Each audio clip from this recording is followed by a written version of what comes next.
tarde.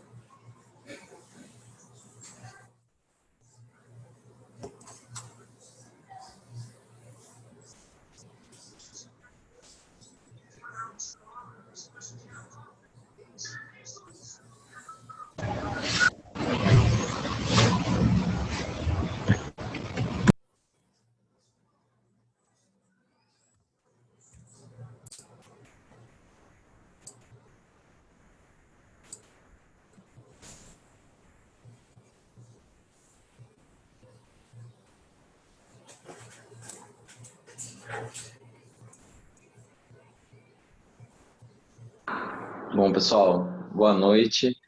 Meu áudio está direitinho aí para vocês? Sim, tá tranquilo. Tá bom? Show. Vou dar início aqui,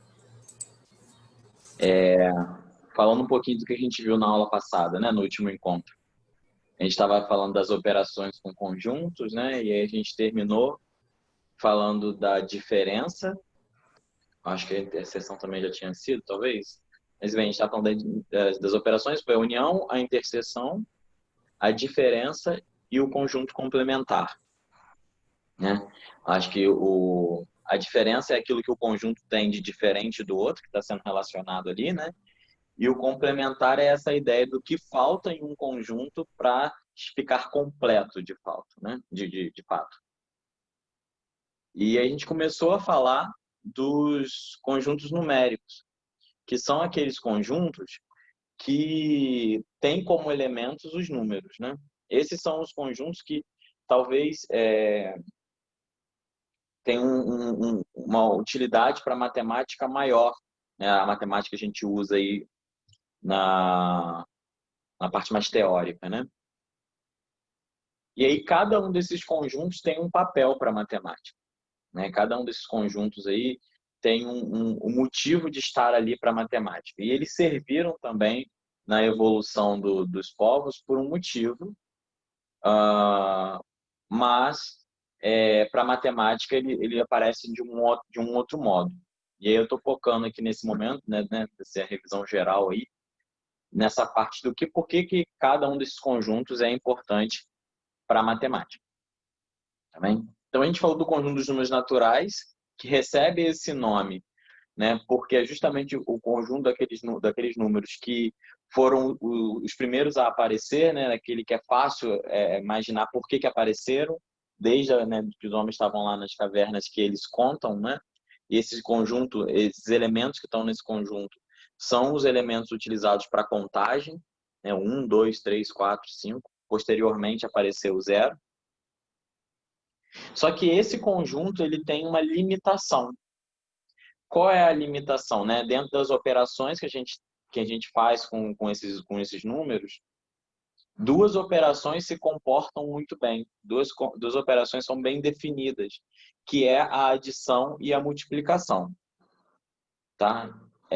Eu disse para vocês na aula passada que essas operações são fechadas nesse conjunto. O que significa uma operação fechada? É aquela operação que se eu pegar dois elementos desse conjunto e fizer a operação, o resultado continua dentro da operação. Ok? Já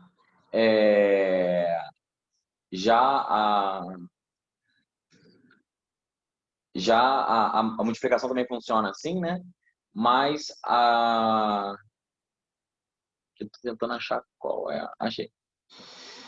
Já a subtração e a divisão, não. Elas são operações abertas nesse conjunto. O que significa as operações estarem abertas?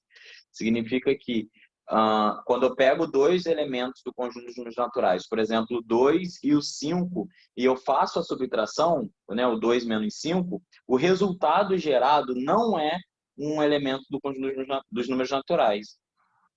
Esse elemento ele extrapola, ele sai de dentro do conjunto do resultado. Isso acontece também quando eu faço 5 dividido por 2. O resultado disso não é um número natural. Ok?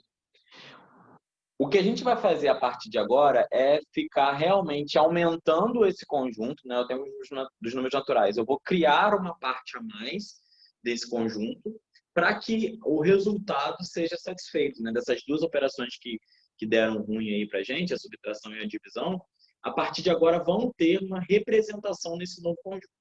Então, para resolver esse primeiro problema aqui, né, que é o fato da minha subtração não ser fechada nesse conjunto, eu crio o conjunto dos números inteiros, que é aquele conjunto que tem a parte positiva e a parte negativa, né? O surgimento dele tem muito a ver com os valores que estão abaixo de uma linha de referência, que a gente falou lá na aula passada da altitude e da profundidade, quando a gente fala dos meridianos, né, da Terra, que foi dividido, tem o fuso horário, né, que tá, quando está para Oriente são os fusos horários positivos, Ocidente os fusos horários negativos. Quando a gente fala de temperatura, tem o 0 lá, graus Celsius. Acima são as temperaturas positivas, abaixo de 0 graus Celsius são as temperaturas negativas. Quando a gente pensa em saldo, em crédito e débito no banco, né? Quando você tem um saldo positivo, são os valores quando você tem um dinheiro de fato, né? E quando você está com valor negativo, quando você está devendo esse dinheiro. Então, qualquer coisa que você tiver um valor de referência e valores acima e abaixo, uma representação, um significado para isso, a gente utiliza o conjunto dos números inteiros, que é representado pela letra Z. Aí. E nesse conjunto dos números inteiros, a gente tem uma representação, a gente tem um significado para essa conta. Né? 2 menos 5 tem um significado, que é o menos 3. É o valor do 3, só que no sentido que está abaixo desse meu valor de referência, que no caso que é o 0, né? No caso da gente aqui. E aí surgem alguns conceitos novos a partir daí. O primeiro que a gente tinha falado é da adição algébrica. A subtração e a adição são operações tão irmãs ali que uma pode ser reescrita como a outra. A segunda coisa é o módulo de um número. Vocês já ouviram falar disso? Módulo?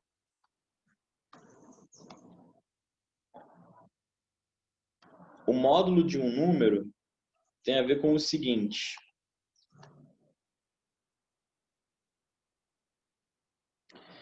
Quando você tem um número, a gente eventualmente representa ele numa reta, chamada reta numérica. Então, por exemplo, eu posso representar o 2, posso representar o 3, posso representar dos números que a gente já conhece, né? Que a gente está estudando até agora. Menos 3, certo? Esses números eles estão a determinadas distâncias do zero, que é a origem. Então, por exemplo, quando eu pego 2, ele está a 2 unidades de distância do zero. Quando eu pego o 3, ele está a 3 unidades de distância do zero. Agora, quando eu pego o menos 3, ele também está a 3 unidades de distância do zero. Quando eu falar de módulo de um número, eu estou querendo saber justamente a qual distância que esse número está do zero. E é por isso que tanto o menos 3 quanto o 3 estão à mesma distância do zero. Porque eles estão a 3 unidades de distância, só que um está para a direita e o outro está para a esquerda. Na prática, como é que funciona? Quando eu tenho o módulo de um número, na prática, o que eu vou fazer é desconsiderar o sinal. Então, ó, o 7 ele está a 7 unidades de distância do centro. O 3 está a 3 unidades de distância do centro, né, da minha origem. O menos 10 está a 10 unidades de distância da origem. O menos 12 está a 12 unidades de distância da origem. Isso que é um módulo. Tá? Isso aqui de cima é uma interpretação geométrica, né? Como a gente visualiza o módulo. Embaixo é o que acontece na prática. Tudo bem até aí? Sim. Show. Aí, ó, falando dos números inteiros, agora repara que a gente resolveu esse probleminha aqui, tá vendo? A gente resolveu essa questão aqui, que é da questão da subtração, e agora a gente vai criar um conjunto que resolva esse problema aqui, que é a da divisão. E o conjunto que a gente vai, o nome desse conjunto é racionais.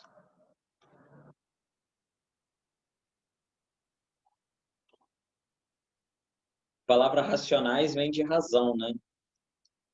E razão na matemática é o resultado de divisão, é um número dividido pelo outro, né? Quando pergunta qual é a razão entre dois números, razão entre 2 e 3 é o resultado de 2 dividido por 3, tá?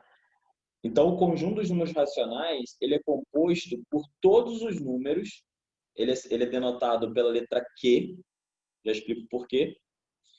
Aqui são todos os números que podem ser escritos na forma de fração.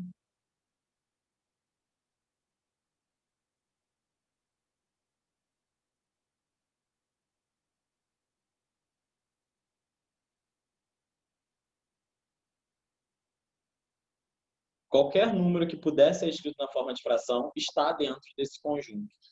Inclusive, o 5 dividido por 2, né? Eu posso colocar aqui, ó, o 5 dividido por 2, eu posso reescrevê-lo como 5 sobre 2, né? Aqui talvez caiba a gente falar as ideias de fração, né? O que a gente entende por fração. Fração é o que a gente chama lá de uma parte pelo todo, que fica marcado muito na cabeça da gente de fração, é aquelas brincadeirinhas com chocolate ou com pizza. É a parte de um todo, de um todo. Então, quando você tem lá uma barrinha de chocolate lá, né? Aquela separadinha, 2, 3, 4, foi separada em 5 pedaços, né? Aí tem aquela a brincadeirinha assim, você consome 2 pedaços desses 5,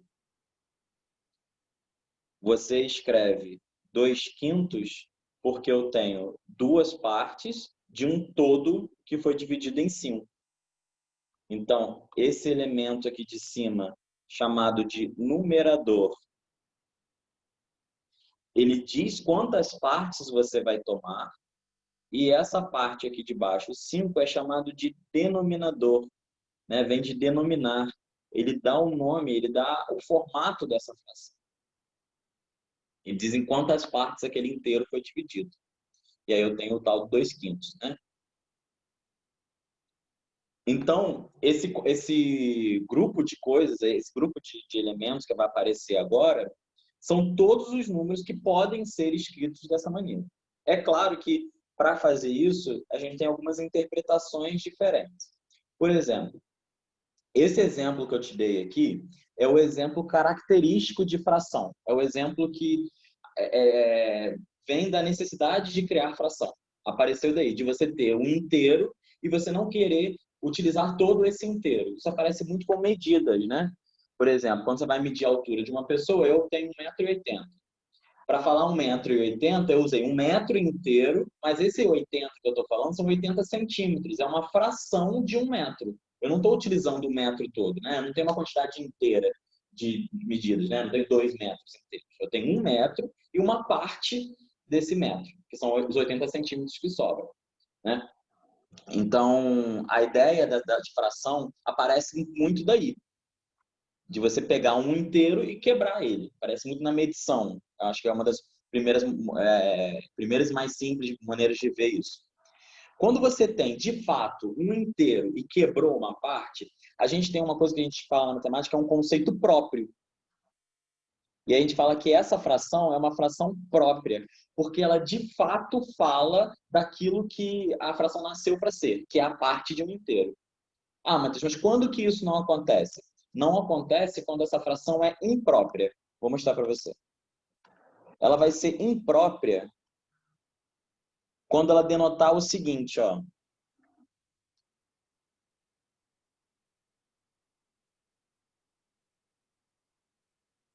Eu tenho aqui alguns inteiros que foram divididos em 3 partes. E aí, dessas 3 partes, eu peguei 1, 2, 3, 4, 5, 6, 7. Então, aqui, eu peguei 7 partes de inteiros que foram divididos em 3.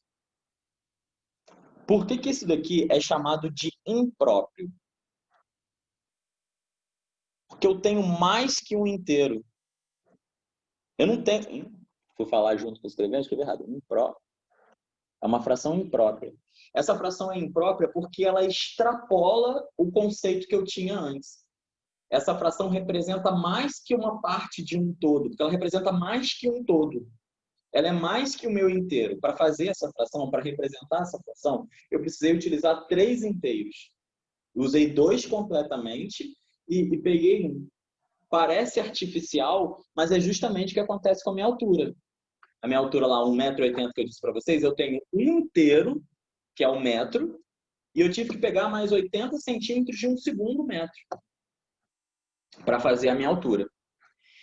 Quando eu falo de fração imprópria, existem 2 tipos de representação dela. Existe a representação em forma de fração, que é isso daí que eu estou colocando para você, e existe a representação dela em forma de número misto, que é um número que é parte inteira e parte fracionária.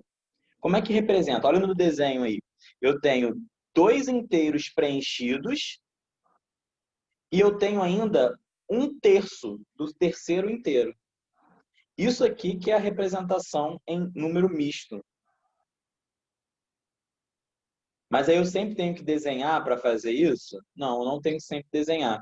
Como é que eu transformo de fração imprópria para número misto? Eu faço assim, ó, eu vou dividir 7 por 3. O que essa divisão está simbolizando para a gente? Dividir 7 por 3 vai mostrar para a gente quantas vezes o 3 cabe dentro do 7. Essa que é a principal ideia da divisão, né?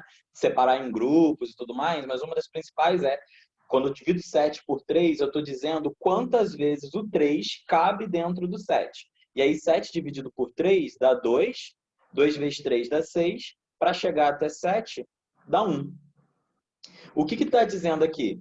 Que eu tenho 2 pedaços de 3 ali certinho, tenho 2 grupos de 3, mas resta 1. Então, ó, eu tenho 2 inteiros e o resto está aqui. É esse 1. Então, eu tenho lá o caso onde a fração tem um conceito próprio, ela diz de fato o que eu quero, a parte de um inteiro. Boa tarde, Tayane. E eu tenho o conceito da fração imprópria, que é quando ela extrapola o meu inteiro. Tá bem? Tenho esses 2 casos aí. Vou falar do terceiro, porque aí depois a gente discute sobre os 3. O terceiro caso a gente chama de fração aparente. O que é uma fração aparente? O nome ele vai dar uma dica para a gente. Aparente é aquilo que, né, aparece, né, tem semelhança, tem jeito de ser alguma coisa. Né? A fração aparente é aquela fração que tem cara de fração. Ela tem os elementos de uma fração. O que é ter os elementos de uma fração? É justamente ter um numerador e um denominador. Então, por exemplo, 4/2. Isso aqui tem todos os elementos de uma fração, está na escrita de fração, ela parece uma fração. A gente chama ela de aparente porque ela não representa uma quantidade fracionária, que é uma quantidade de uma parte de um todo. Na verdade, quando você simboliza a fração aparente, ó, eu vou pegar um inteiro, vou dividir esse inteiro em 2 partes e vou pegar 4 partes. Quando eu faço isso, na verdade, eu pego 2 partes. Ou seja, a fração aparente é aquela que tem as características de fração, numerador e denominador, porém, a quantidade que ela representa não é a quantidade de um número fracionário, é a quantidade de um número inteiro. Beleza? Nesses 3 conceitos aí, própria, imprópria e aparente, o que vocês acharam?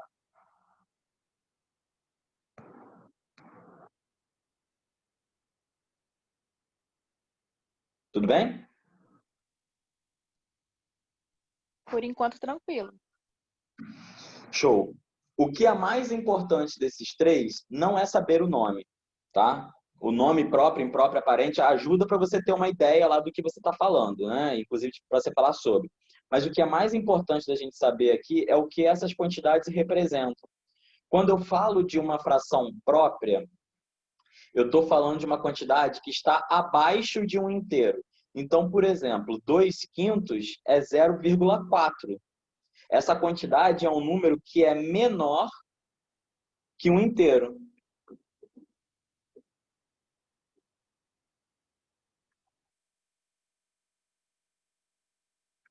Tá vendo? 0,4 é menor que o 1. Então, como é que a gente identifica uma fração imprópria só de olhar para ela? Na fração imprópria, o numerador é menor que o denominador. Eu peguei menos partes do que eu dividi. Ou seja, olhei para uma fração própria, eu já tenho que instalar na minha cabeça direto que o resultado daquilo ali é menor do que um inteiro.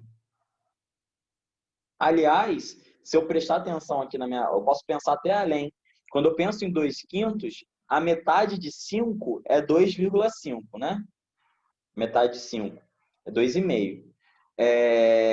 Como eu peguei duas partes só, o resultado de 2/5 é menos que a metade, é menos que 0,5. Consigo fazer falar várias coisas sobre essa fração só de olhar o numerador e o denominador. Mas o mais importante para a gente é olhar que ela é uma fração própria e pensar que esse resultado é menor que um inteiro. Como é isso? 0,4, menor que um inteiro. Quando eu olho para as frações impróprias, por exemplo, 7/3, isso daqui é 2 inteiros e 1/3. Fazendo na calculadora 7 dividido por 3, você encontra isso aqui sendo 2,33333. Esse valor aqui, 2,333, é maior que o inteiro.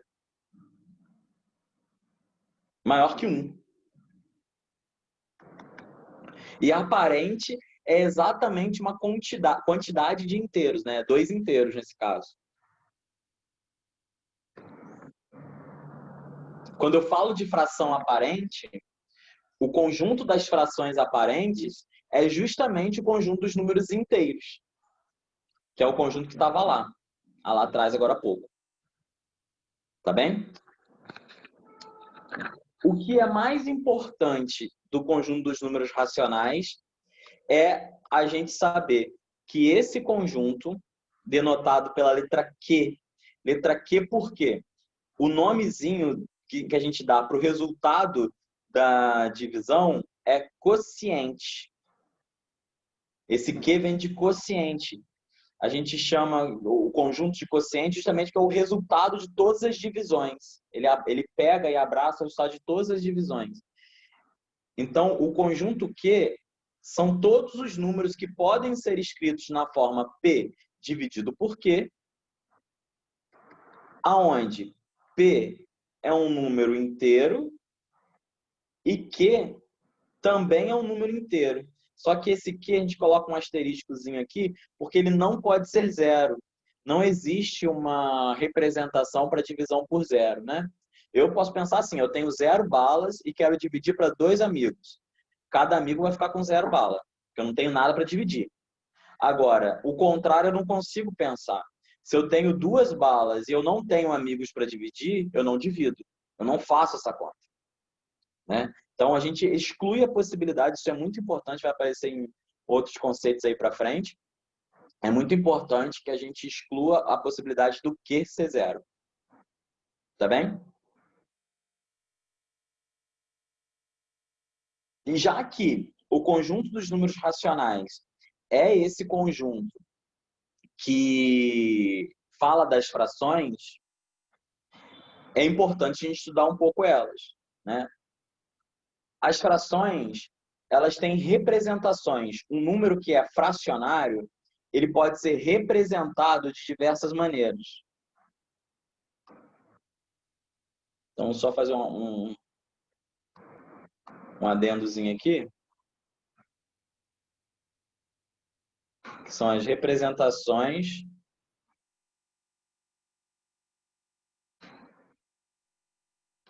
de um número fracionário.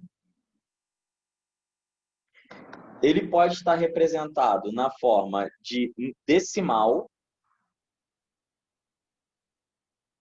ou ele pode estar representado na forma fracionária, na forma de fração, de fato. Vou colocar o mesmo número aqui para ficar, por exemplo, o 0,5 e o meio. Essas duas coisas aqui representam, né, esses dois símbolos, representam a metade. É você pegar um objeto qualquer e você determinar a metade desse objeto. É isso aqui.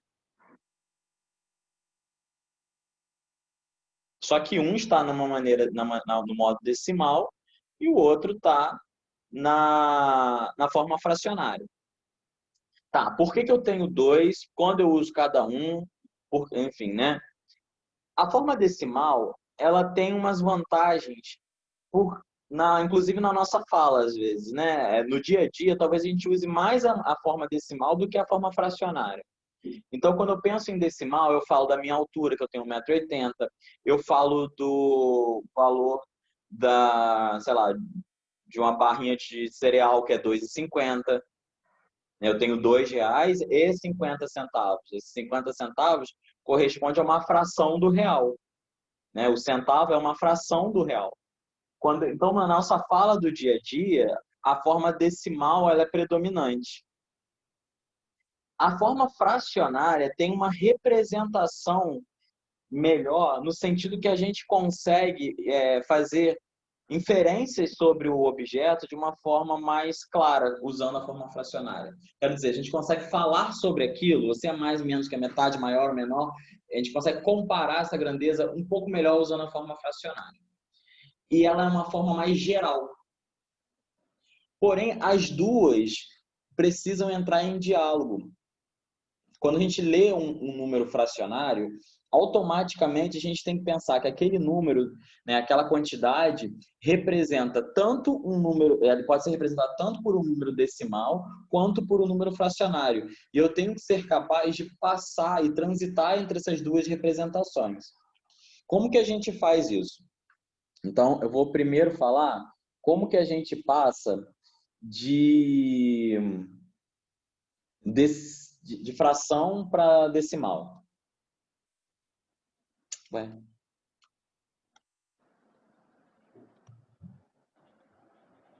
Então, aqui, ó. Como é que eu faço para ir de fração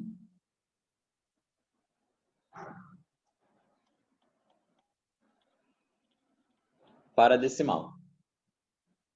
Então, vamos lá. Fração representa uma parte de um todo, como a gente está falando, dentro dos outros conceitos, próprio e impróprio, mas fração representa uma divisão. É você pegar um objeto, dividir aquela quantidade de vezes que o denominador te manda e pegar a quantidade de vezes do numerador. Então, quando eu escrevo, por exemplo, 2/5, que foi o exemplo que eu dei lá atrás, essa barra da fração pode ser entendida como uma divisão de 2 por 5. Então, se eu quero transformar 2/5 em número decimal, basta que eu resolva 2/5. E aí eu faço 2 dividido por 5, aí 2 não dá para dividir por 5, coloco 0, vírgula para continuar a conta. Esse processo que eu estou fazendo aqui é o seguinte, eu tenho duas unidades para dividir por 5. Eu não consigo, né? A quantidade que eu tenho para dividir é menor do que o todo. Então, por que eu coloco aquele 0 aqui? O 0 do 20, que transforma em 20. Eu estou pegando as duas unidades e transformando em 20 décimos, que é a ordem que está logo abaixo. É como se eu estivesse pegando R$2 e transformando em 200 centavos, né? Isso, 200 centavos. Como já fazendo essa troca. Tá? Estou pegando aqui e colocando as duas unidades e passando para 20 décimos. E aí eu vou dividir 20 décimos dividido por 5 vai dar uma quantidade de décimos. E é por isso que eu coloco esse 0, aqui, ó. Porque quando eu for responder essa pergunta, 20 dividido por 5 dá 4, o 4 vai encaixar direitinho no lugar dos décimos. E aí 4 vezes 5, 20. Para chegar em 20, nada. Então, olha, esse número 2/5 representa 0,4. Só tem esse jeito de fazer? Não, não tem só esse jeito. Às vezes, como é no caso do 2/5, eu vou ter a possibilidade de transformar essa fração em uma fração chamada fração decimal, que é aquela fração cujo denominador é 10, 100, 1000, 10.000. Aqui, por exemplo, o 5 pode chegar em 10 se eu conseguir multiplicar isso aqui por um valor, que no caso é 2. Quando eu faço 5 vezes 2, isso dá 10. E aí, para ter o mesmo valor, eu multiplico aqui por 2 também, para que essas duas frações sejam o que a gente chama de fração equivalente, uma fração que tem o mesmo valor. Aí aqui vai dar 4. Por que desse jeito é mais fácil fazer? A parte de baixo, o meu denominador, indica quantas casas decimais vai ter quando está na fração decimal. Então, se eu tenho ali 1 zero, vai ter uma casa decimal. Então, ó, vou colocar o 4 com uma casa decimal. Igual que estava lá antes. Vou te dar outro exemplo. Vou fazer ao contrário dessa vez. 3 quartos. Vou fazer do jeito verdinho primeiro. Ó, 3 quartos. Eu quero ver se isso aqui consegue chegar em 10, 100 ou 1000. Aí 10 não dá, né? Nenhum número inteiro multiplicado por 10, multiplicado por 4, chega em 10. Agora, 100 dá. Porque 4 vezes 25 dá 100. Aí eu vou multiplicar em cima por 25 também. 3 vezes 25 dá 75. Aí 75 sobre 100, vou fazer o seguinte, ó. Quantas casas decimais vai ter o meu número decimal lá? Aí eu me pergunto, quantos zeros tem aqui o denominador? 2. Isso aí. Então vai ter 2 casas decimais. Aí vai ficar tipo assim, ó, 0, tá. Nem 0, não precisa ser 0 aqui não. Aí eu vou pegar o meu número, que é o 75, e encaixar ele da direita para a esquerda. Vou encaixar ele ao contrário. Então, vou encaixar ele 5, 7, e aí o resto eu completo com 0. Aí fica desse jeitinho aí. 0,75. Essa fração, quando tem denominador 100, ela é muito importante e utilizada na matemática, que é a porcentagem. Quando eu estou 75 sobre 100, isso aqui é 75%. A palavra porcento vem daí, por 100. Né? Ela é uma grandeza relativa utilizada em larga escala para um monte de lugar. É utilizado em biologia, física, química, história, geografia. É um jeito que a gente tem de comparar grandezas de modo relativo. Quando eu uso a porcentagem, eu não estou mais interessado em saber quantas pessoas exatamente. Eu estou querendo saber num total de quantos. Vou te dar um exemplo. É quando o cara diz na propaganda de creme dental lá que 9 a cada 10 dentistas recomendam o uso daquele creme dental. O que ele está me dando não é a quantidade de pessoas. Eu não sei se ele fez a pesquisa com 10, 20, 30 ou 50 dentistas. O que eu sei é que se você pegar uma amostra de 10 dentistas ali, mais ou menos 9 vão ter recomendado aquele creme dental. Quando uma escola diz, ou quando um pré-vestibular diz que aprovou 90% dos alunos, eu não sei se foram 10, 100 ou 1000 alunos. Eu sei que foi 90%. E aí, essa porcentagem é utilizada muito para que a gente venda uma ideia, principalmente. Né? Quando eu falo 90%, você pensa, caramba, quase a maioria, quase todo mundo, né? Muito mais que a maioria. Né? A maioria seria mais que 50%. Então, 90% é quase todo mundo. Ou quando você diz assim, eu fui uma promoção. Eu tô te dando um desconto aqui na Black Friday que tá chegando aí de 70% de desconto. Aí você pensa, caramba, 70% de desconto, o valor tá diminuindo muito. Né? Essa é uma grandeza que é relativa. que significa estar relativo? Eu não sei mais quem é o total. Não é um valor absoluto. É diferente, falar assim, o desconto é de R$100. Você sabe exatamente quanto é o desconto. Aqui você tem uma ideia que o desconto pode ser muito ou pode ser pouco, mas que depende da quantidade de que você vai fazer, né? do que você vai comprar. Depende do valor total. Por isso que é relativo, ele está dependendo. Outro jeito de você fazer essa dedução aí, dessa passagem de fração para decimal, é você colocar, por exemplo, 3 dividido por 4, né? Eu já ia fazer direto.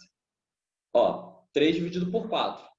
Então, como é que eu faço essa conta? Vou lá devagar de novo lá, ó. 3 dividido por 4 não rola. Eu tenho 3 unidades para dividir para 4 pessoas, uma pessoa vai ficar sobrando. Uma pessoa vai ficar sem receber. Então, o que eu faço?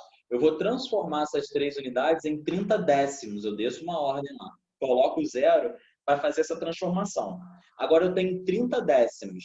30 décimos dividido por 4 dá 7 décimos. Então, eu coloco 0,7. 7 décimos vezes 4 dá 28 décimos. 28 décimos para chegar até 30, sobra 2 décimos. Quero continuar a minha conta, mas 2 décimos não divide por 4. O que eu faço? Coloco zero. 20 dividido por 4, 20 décimos, 20 centésimos, né? Que eu desci uma ordem. 20 centésimos dividido por 4 eu consigo, dá 5 centésimos. Olha como encaixa no lugar certinho. Ficou unidade 0, décimo 7, 5 centésimos. Fica na ordem certinho. É a vantagem de ter o zero lá no nosso sistema de numeração. 5 vezes 4 dá 20. 20 para chegar a 20, zero. Então aqui, ó, isso daqui, na prática, é 3 dividido por 4, que dá 0,75. Outro exemplo aí é quando eu tenho, por exemplo, 9 dividido por 3. Quando eu faço 9 dividido por 3, eu tenho uma fragilidade, porque o 3 não chega em nem 10, nem mil, nem 10 mil, nem nada.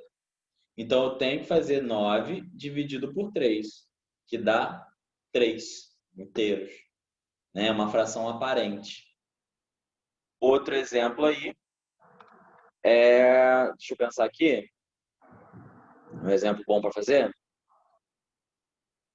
Vou usar o exemplo que eu já fiz ali atrás. 7 terços. Eu coloquei lá quanto é, mas eu não expliquei. Como eu te disse agora há pouco, o 3 não chega em 10, 100 mil. Então, o único jeito que eu tenho para transformar é dividir 7 por 3. Vou fazer essa divisão aqui no cantinho, mas é embaixo.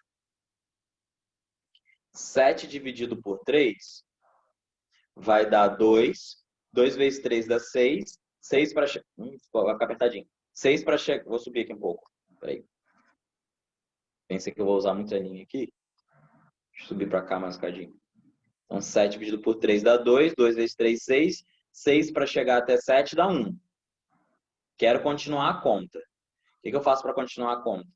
Vou transformar essa uma unidade que sobrou em 10 décimos. Vou colocar a vírgula aqui para encaixar nos décimos lá já. 10 dividido por 3 dá 3. 3 décimos vezes 3 dá 9 décimos. 9 para chegar até 10 dá 1. Vou continuar a conta. Coloco 0. 10 dividido por 3 dá 3. 3 vezes 3 dá 9. 9 para chegar a 10 dá 1. O que está acontecendo aqui? Isso aqui vai se repetir infinitamente. O resto sempre vai ser 1, o quociente sempre vai ser 3. E eu vou ficar assim a vida toda. Tá errado? Não. Isso aqui é o que a gente chama de dízima periódica. Dízima vem de decimal, né? De fato.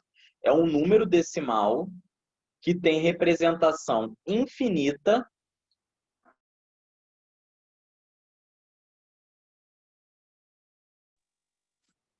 Ele tem infinito. A quantidade de casas decimais dele é infinita, porém, a representação lá da parte decimal, ela é periódica. O que significa ser periódica? Ela se repete. Então, no meu caso aqui é 3, 3, 3, 3, 3. Ou podia ser 12, 12, 12, 12, 12. Ou ainda 123, 123, 123, 123, 123. ok? Quando você tem um número decimal, você tem aqui, demonstrado na tela aqui, na parte da direita principalmente, né? A parte da esquerda tem um repetido. Mas nessa coluna da direita, eu tenho os 3 tipos de caso que pode acontecer quando você divide um número inteiro por outro. Quando você divide um número inteiro por outro, você gera, primeira possibilidade, isso daqui, 0,75. Algo que a gente chama na matemática de decimal exato. O que é um decimal exato? É um número decimal que termina, a representação dele é finita, acaba. Eu tenho exatamente 2 casas decimais. O segundo exemplo também é um decimal exato, ele também tem uma representação finita, mas ele é um número inteiro, né? Além de decimal exato, ele é um número inteiro. Acho legal a gente destacar essa parte. Mas, enfim, ele é decimal exato também. E a última possibilidade é dízima periódica.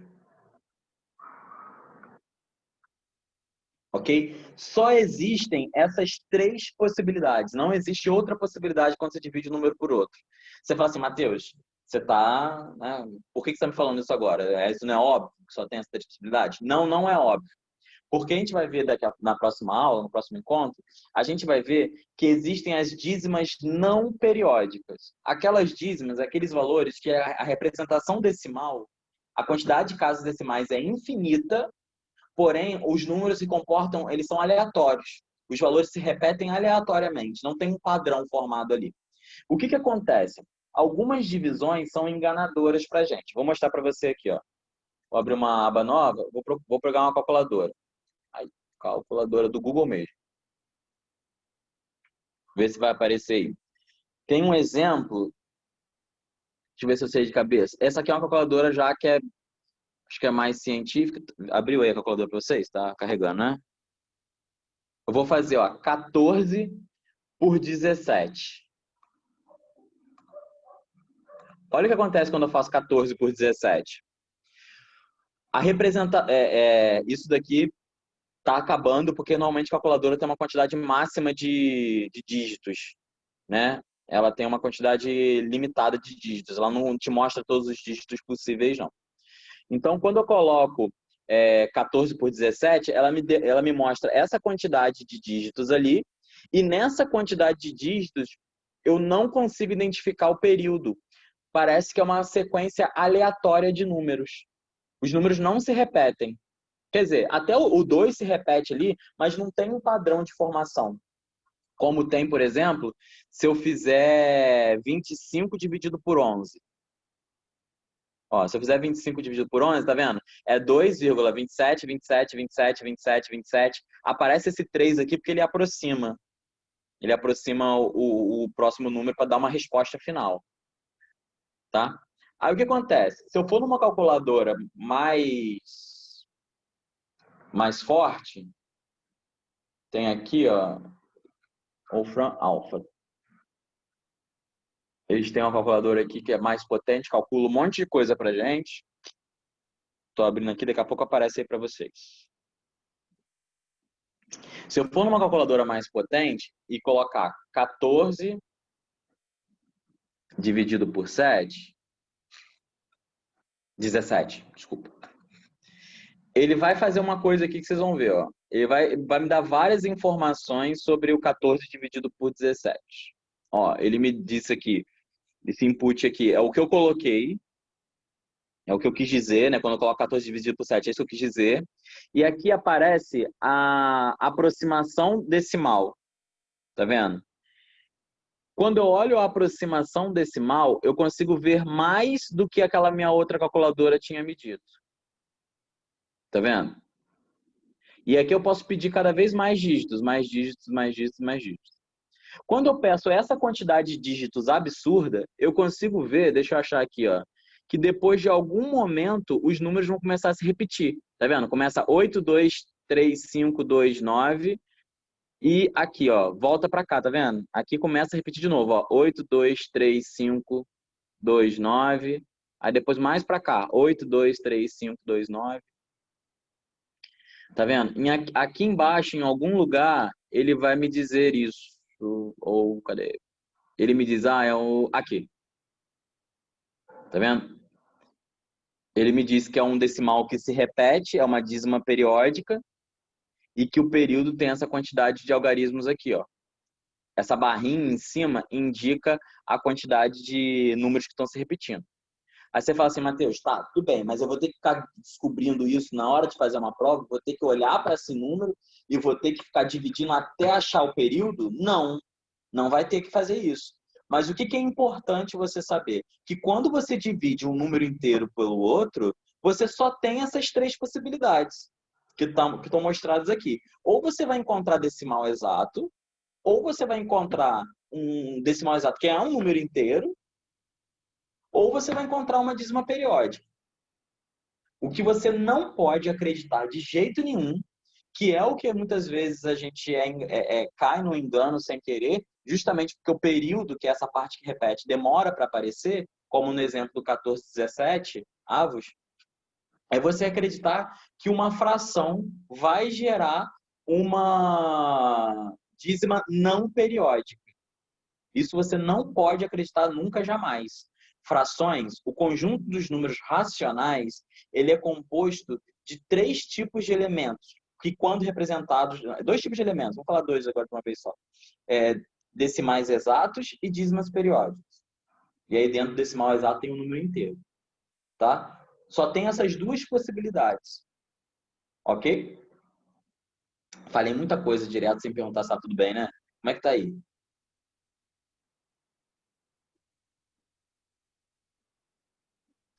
Tranquilo, por enquanto. Por enquanto?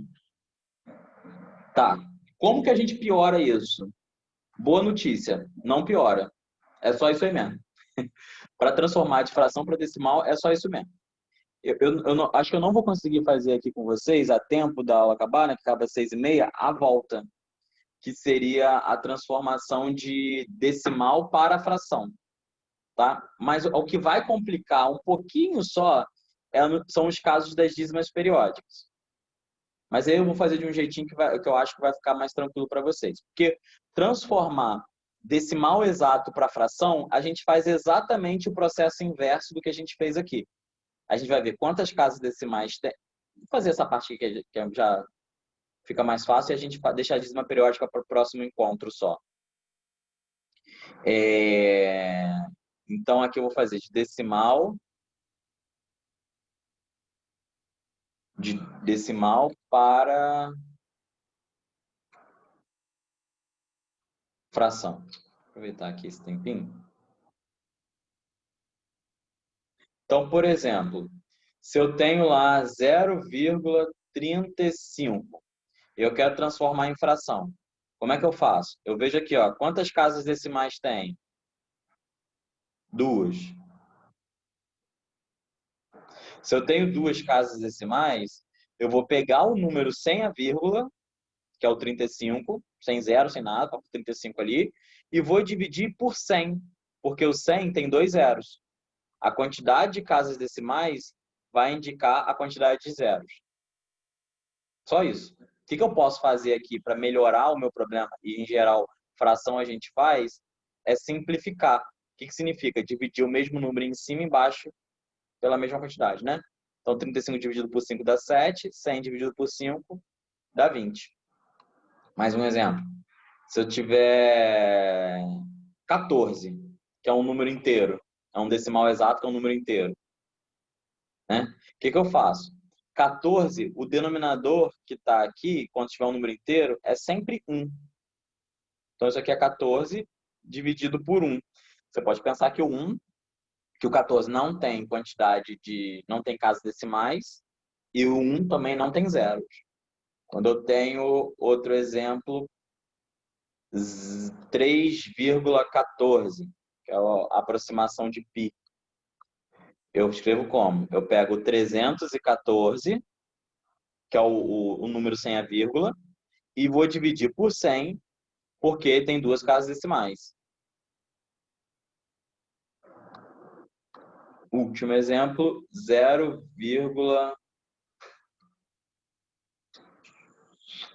412. Eu vou pegar um número sem a vírgula, 412, e vou dividir por 1 mais a quantidade de casas decimais que tem. Tem 3 casas decimais, coloco 3 zeros. Bem tranquilo, né? Esses casos aqui são os casos que a gente faz com os decimais exatos. E aí, no próximo encontro, então, a gente vê como que a gente vai fazer para as dízimas periódicas. Tudo bem? Ok. Ficou alguma dúvida aí? Não. Então, Pra show, mim, não. pessoal. Beleza, qualquer coisa vocês falem, hein? Mas aí, então, a gente se vê na quinta, né? Nosso próximo encontro.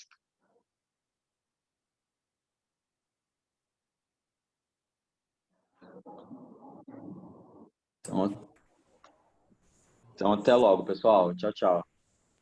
Tchau, professor. Obrigada. Obrigado. Boa noite, Nada. professor. Tchau. Boa noite, gente. Valeu, professor. Ó, gente, às 7 a gente tem aula de português/redação. Então, vou mandar outro link, tá bom? Beleza. Tá bom.